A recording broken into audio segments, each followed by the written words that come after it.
The bird machine. Check.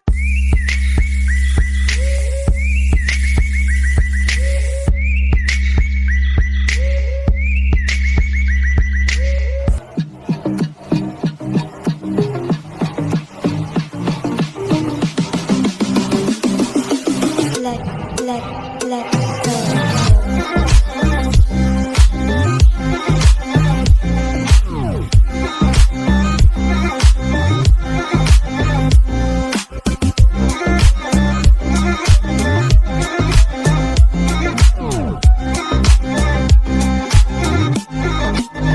আমরা তিনটি জিনিস শিখব।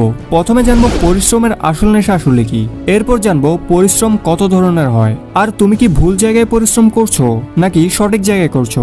এরপর আসবো ভিডিওর তৃতীয় অংশে, যেখানে রয়েছে 4টি পয়েন্ট। এখানে আমরা কথা বলবো তাদের নিয়ে যারা পরিশ্রম করতে চায় কিন্তু করতে পারে না। সুতরাং এর সমাধান আমরা এই 4টি পয়েন্টে বলতে চলেছি।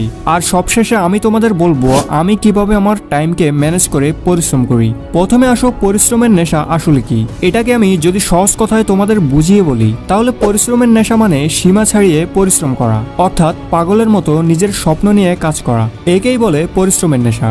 অনেক সময় তুমি নিশ্চয়ই লক্ষ্য করেছো, আমাদের চারপাশে এমন কিছু মানুষ আছে যারা শুধুমাত্র তাদের নিজেদের কাজ নিয়ে ব্যস্ত থাকে। তারা দুনিয়ার ফালতু বিষয় নিয়ে মাথা ঘামায় না, তারা শুধুমাত্র তাদের লক্ষ্য পূরণের জন্য উদ্বিগ্ন থাকে। এবং সাধারণ ভাষায় আমরা তাদের বইয়ের পোকা বলি, কিন্তু বাস্তবতা হলো তারা বইয়ের পোকা নয়, বরং তারা আমাদের চেয়ে অনেক বেশি স্মার্ট এবং বুদ্ধিমান হয়। এই সমস্ত লোকের একটি বিশেষত্ব হলো যে তারা শুধুমাত্র সেই জিনিসগুলোতে সময় দেয় যেটা তাদের লক্ষ্য অর্জনের জন্য প্রয়োজনে আসে। তারা সব জায়গায় নাক গলায় না। আর এই সমস্ত লোকেরাই পরবর্তীতে তাদের জীবনে উন্নতি লাভ করে। এরাই সেই লোক যারা এই দুনিয়ার 10% লোকেদের মধ্যে থাকে। এদের একটি নীতি আছে, সেটা হলো এরা মাত্র 1 থেকে 2 বছর কঠোর পরিশ্রম করবে, পাগলের মতো কাজ করবে, কিন্তু তারপরে তারা তাদের লক্ষ্য অর্জন করার পর রাজার মতো জীবনযাপন করবে।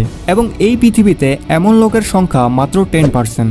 আর তুমি যদি তোমার জীবনে বড় কিছু করতে চাও, তবে তোমাকে অবশ্যই আজকের ভিডিওটি শেষ পর্যন্ত দেখতেই হবে। এবং হ্যাঁ, তোমাদের মধ্যে কিছু লোক এমনও আছে যারা হয়তো এই ভিডিওটি ছেড়ে চলে যাওয়ার কথা ভাবছো, কিন্তু তুমি এই ভিডিওটি ছেড়ে যেও না, কারণ এইটুকু তো ভিডিওর ইন্ট্রো ছিল। একটু পরে এই ভিডিওটিতে আমি তোমাকে সেই মাস্টারপিস কন্টেন্ট দেব, যেটি দেখার পর তোমার মনে প্রশান্তি আসবে। তাহলে আসো ডিপলি বোঝার চেষ্টা করি পরিশ্রমের নেশাকে। পরিশ্রমের নেশা এর মানে হলো তোমার স্বপ্নের উপর, তোমার লক্ষ্যের উপর সীমাহীন পরিশ্রম করা। এখন কথা বলা যাক সীমাহীন পরিশ্রম কত প্রকারের হয়। দেখো, পরিশ্রম আমরা দুই ভাবে করি। একটি হলো ফোকাস ছাড়া কঠোর পরিশ্রম এবং অন্যটি হলো ফোকাস সহ কঠোর পরিশ্রম।